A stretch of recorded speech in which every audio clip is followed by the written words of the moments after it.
அனைவருக்கும் வணக்கம். பனை சீரியல் இன்றைக்கி என்ன ப்ரோமோன்னு பார்ப்போம். கதிர் வந்து வெளியில் நின்று டீ குடிச்சிட்டு இருக்காரு. ஆனால் இங்கே தங்கமயில் வந்து ராஜி டியூஷன் எடுக்கிற விஷயத்தை பற்றி பாண்டியன் கிட்டக்க பேசிகிட்டு இருக்காங்க. இது எல்லாமே கதிர் கேட்டுறாரு. அதுக்கடுத்து பாண்டியன் வந்து வீட்டில் இருக்கிற எல்லாரையும் கூப்பிட்டு பயங்கரமாக திட்டுறாரு. எனக்கு தெரியாமல் நிறையா விஷயங்கள் எல்லாமே செய்கிறீங்க, இப்போ என்கிட்ட எதுவுமே கேட்க மாட்டேங்கிறீங்க, அப்புறம் இதுக்கு நான் அந்த வீட்டில் வெட்டியா, நான் இப்போ கடையிலே கிடக்கிறேன், இனிமேல் வீட்டுக்கு வரலை அப்படிங்கிறாங்க. ராஜியும் நான் வந்து என்ன எடுத்தோம் என்னாச்சு அப்படின்னு கேட்கும். டியூஷன் எடுக்க ஆரம்பிச்சிட்டிங்களாம்ல அப்படிங்கிறாங்க. கோமதியும் உங்ககிட்ட சொல்லாமல் இருக்கணும்னு இல்லைங்க, உங்கள்கிட்ட சொல்லணும்னு நினச்சிக்கிட்டே இருந்தேன், ஆனால் அதுக்கேற்ற நேரம் அமையலை அப்படிங்கிறாங்க. ஓ, நேற்று நைட்டெலாம் நாங்கள் இருந்தப்போ உங்களுக்கு நேரம் உங்களுக்கு கிடைக்கலையோ, என்கிட்ட நீ எதுவுமே பேசவே முடியலையோ ஒன்றால் அப்படிங்கிறாங்க. அடுத்து கதிர் சொல்கிறாரு, இங்கே யாரும் தப்பு எதுவும் பண்ணலையே, டியூஷன் தானே எடுக்கிறாங்க, அது ஒன்றும் பெரிய குத்தம் கிடையாது அப்படிங்கிறாங்க. ஏன்னா எல்லா விஷயத்துலையும் ஒன்றை மாதிரி எல்லாம் இருக்க முடியுமாடா, அப்படி இருந்தாட்டா அந்த வீடு உருப்பிட்டுருமாடா, நீ தான் சொல்லாமல் கல்யாணம் பண்ணிக்கிட்டே வேலைக்கு போகிற, எல்லாமே நீ சொல்லாமல் தானே செய்கிறடா, அதே மாதிரி இங்கே எல்லாருமே செஞ்சுருந்தா இந்த குடும்பம் எப்படா உருப்பிடும், நாசமாலடா போயிடும் அப்படின்னு சொல்லி பயங்கரமாக கோத்தில் திட்டுறாரு. அதுக்கடுத்து பக்கத்தில் இருக்கிறவங்க பழனி மாமாவும் சொல்கிறாங்க, மச்சான் இப்போ டியூஷனை மட்டும் பற்றி பேச வேண்டியதானே மச்சான், எதுக்காக சும்மா நடந்து முடிந்த கல்யாணத்தெல்லாம் திருப்பி இப்போ இழுக்கிறீங்க அப்படிங்கிறாங்க. ஏடே நீ கொஞ்சம் பேசாமல் இருக்கியாடா, நீ வேறு தேவையில்லாமல் குறுக்க வந்துக்கிட்டு இருக்காடா அப்படின்னு சொல்லி பழனியும் திட்டுறாரு. அடுத்த பக்கத்தில் கோமதி சொல்கிறாங்க, உங்கள்கிட்ட சொல்லாமல் இருக்கணும்னா கிடையாது, நேற்று யதார்த்தமாக பேச்சு நடந்துச்சு, பேச்சு நடக்கும்போது ஸ்டூடெண்ட்ஸும் வந்துட்டாங்க, அதனால் அப்படியே கையோடு சேர்த்து அதை எடுத்துட்டா, ஆனால் உங்கள்கிட்ட சொல்லணும்னு தான் நினச்சிக்கிட்டு இருந்தோம் நாங்கள் அப்படின்னு சொல்லி கோமதி சொல்லி மலுப்புறாங்க.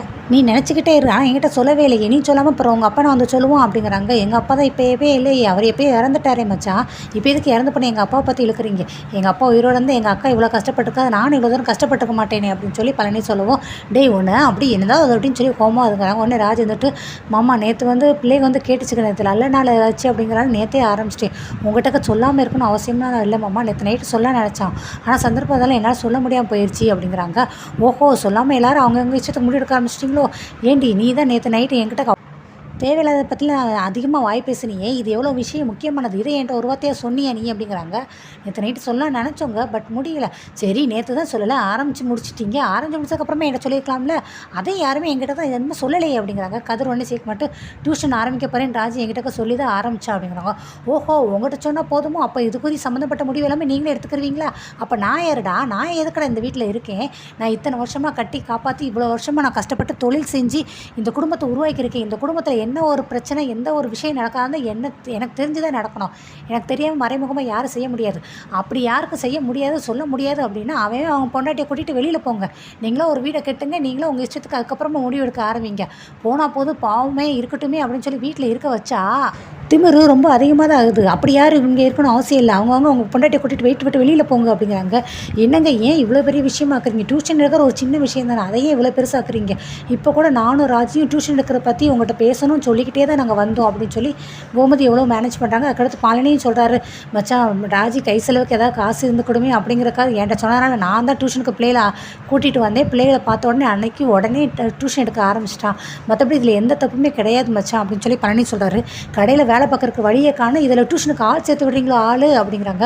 இல்லை மாமா, டியூஷன் எடுக்கணும்னு நினச்சது நான் தான் அத்தைக்கிட்ட கேட்டேன், தப்பு ஏன் மேலே தான், உங்ககிட்ட ஒரு வார்த்தை கேட்டுக்கணும், தப்பு செஞ்சதுக்கு மன்னிச்சுக்கோங்க அப்படின்னு சொல்லி ராஜின்னு சொல்கிறாங்க. இந்த பாருப்பா, இங்கே வந்து நீ டியூஷன் எடுத்து தான் இங்கே சாப்பிடணுங்கிற அவசியம் யாருக்கும் கிடையாது, நீ வச்சு உனக்கு காசு வேணும், எதுவும் செலவுக்கு வேணும், எதுவும் பொருள் வேணும் அப்படின்னா எது வேணாலும் என்கிட்ட கேளு, என்கிட்ட கேட்டால் நான் செஞ்சிட போகிறேன், அதை விட்டுட்டு நீயே உன் இஷ்டத்துக்கு முடிவு எடுத்துருக்கப்பா, ஏற்கனவே உங்கள் வீட்டில் உன்னுடைய நகை நட்டை வச்சு தான் நாங்கள் இங்கே குடும்பம் நடத்துகிறோம்னு சொல்லி உங்கள் வீட்டில் பேச்சு வாங்கிட்டு இருக்குமே, அது போதாது இப்போ நான் டியூஷன் எடுக்க வச்சுக்கிட்டு இருக்கோம், அது மூலமாக நாங்கள் சம்பாதிச்சு காசு வாங்கி தின்னுக்கிட்டு இருக்கோம்னு சொல்லி பேச்சு வாங்கணுமா, அப்படிப்பட்ட பேச்சு வாங்கணுங்கிற அவசியம் எனக்கு கிடையாதுப்பா, நீ வந்து பாட்டு கிளாஸ் எடுப்பேன், டியூஷன் எடுப்பேன், டான்ஸ் கிளாஸ் எடுப்பேன், அப்படி பேச்சு எதுவுமே இனிமேல் வரவே கூடாது, இந்த வீட்டில் டியூஷனுங்கிற ஒன்று இருக்கவே கூடாது. இந்த பாரு கோமதி, நம்ம வீட்டில் இப்படி தான் இருக்கணும், இதுதான் வரமுறைன்னு சொல்லி நிறைய விஷயங்கள் இருக்குது, இதெல்லாம் மற்றவங்களுக்கு நீ தான் சொல்லி புரிய வைக்கணும், அதுக்கு தானே நீ இருக்க, சொல்லி புரிய வை, வேறு என்ன பண்ண முடியும் அப்படின்னு சொல்லிட்டு அவர் கோச்சிக்கிட்டு போயிடாரு. அதுக்கடுத்து கிச்சனை காட்டுறாங்க. ராஜி வந்து அவங்க அத்தை கோமதி கிட்டக்க போய், சாரி அத்தை, என்னால் தான் நீங்களும் மாமா கிட்டக்க திட்டு வாங்கினீங்க, என்னை மன்னிச்சிருங்க அத்தை அப்படிங்கிறாங்க. ஐயோ அதெல்லாம் ஒன்றும் கிடையாதுமா அப்படிங்கிறாங்க. பக்கத்தில் பழனி வந்துடுறாரு. ஏம்மா, எனக்கு இன்றைக்கி ஒரு நாள் தான் அக்கா நீ திட்டு வாங்கின மாதிரி பேசுகிறேன், தினந்தோறும் எப்போ பார்த்தாலும் எங்கள் அக்கா திட்டு வாங்கிட்டே தானே இருக்குது, அவருக்கு வேறு வேலையில் எப்போ பார்த்தாலும் திட்டிக்கிட்டே தான் இருப்பார் அப்படிங்கிறாங்க. ஏடா என்னமோ டெய்லி திட்டின மாதிரி சொல்கிறீடே, ஏதோ கோவத்தில் இன்றைக்கி ஒரு நாள் திட்டாரு, மற்றபடி என்ன நல்லா தானே பார்த்துக்கிறாரு மாமா அப்படிங்கிறாங்க. இருந்தாலும் நீ உன் புருஷனை விட்டு கொடுக்க மாட்டியே அப்படின்னு சொல்லி பழனி சொல்கிறாரு. இல்லத்தை சாரியத்தை டியூஷன் எடுக்கிறத பற்றி நான் தான் ரொம்ப இந்த மாதிரி உங்கள்கிட்டலாம் பேச்சு வாங்க வச்சுட்டு அப்படிங்கிறாங்க. உடுராஜி, இனிமேல் டியூஷன்லாம் எடுக்க வேண்டாம், விட்டுரு, இனிமேல் டியூஷன் எடுத்துன்னு வச்சுக்கோ, மாமா வீட்டை விட்டு ஒன்றா என்ன எல்லோரும் வெளியே அனுப்பிடுன்னு சொல்லியிருக்காரு, பேசாமல் ஒன்று பண்ணுமாக்கா, அவர் வீட்டை விட்டு வெளியே அனுப்புறதுனால இதுதான் ஒரு சாக்குன்னு சொல்லி நம்ம வீட்டை விட்டு வெளியில் போயிருமா நம்ம எல்லாரும், அவர்கிட்ட இருந்து விடுதலை வாங்கின மாதிரி இருக்கும்க்கா அப்படின்னு பழனி அவங்க அக்காட்ட ராஜிட்ட பேசிகிட்டு இருக்காரு.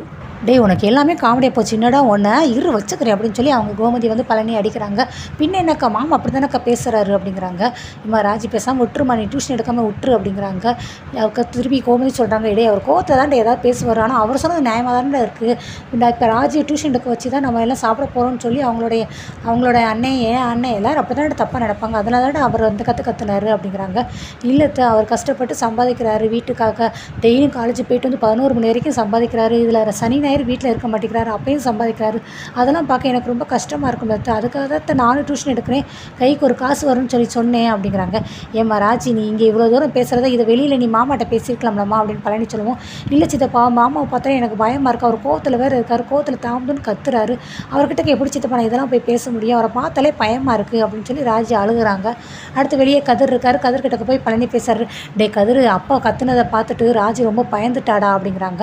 பின்ன என்னம்மாம்மா, என்னமோ அவர் தான் வீடை கட்டினேன், அவர் தான் இந்த வீட்டை எல்லாமே உருவாக்கணும்னு சொல்லி சொல்கிறாரு, வீடை கட்டினாப்புல எல்லா முடிவும் அவரை எடுத்துக்கலாமா, நானும் பாரு இதை விட பெரிய மாளிகையை நல்ல பெருசாக நல்ல பங்களா வீட நான் கெட்டுறேன் பாரு கண்டிப்பாக அப்படின்னு சொல்லி இங்கே கதிரும் சபதம் போடுறாரு. டே அவர் பேசுகிறதால ஒரு மோட்டிவேஷன் பீச்சாக நம்ம எடுத்துக்கொள்ளணும்டா, அவர் சொல்லும்போது நம்மளுக்கு ஒரு ஓட்டிட்டு ஒரு உந்துதல் வருதா, நம்ம டக்குன்னு வாழ்வில் முன்னேறணும்னு தோணுதா, அவ்வளோதான்டா, அதை எடுத்துக்கிட்டு நம்ம வாழ்வில் முன்னேறி போயிட்டே இருக்கணும்டா.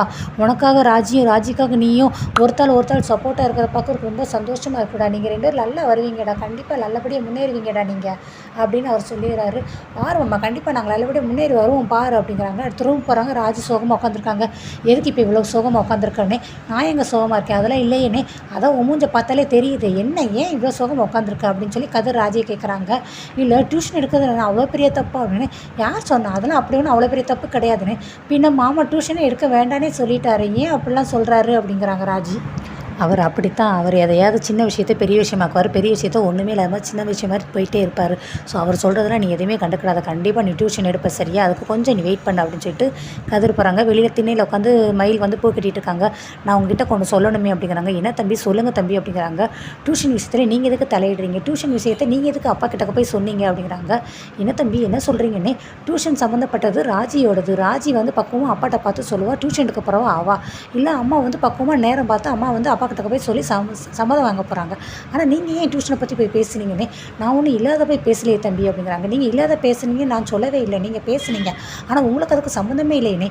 என்ன தம்பி, இந்த வீட்டில் நான் வேறு யாருங்கிற மாதிரி என்ன பேசுகிறீங்களே, நானும் அப்போ இந்த குடும்பத்தில் ஒரு ஆள் இல்லையா, குடும்பத்தில் நடக்கிற விஷயத்தை நான் மாமா கிட்ட சொல்லக்கூடாதா அப்படிங்கிறாங்க.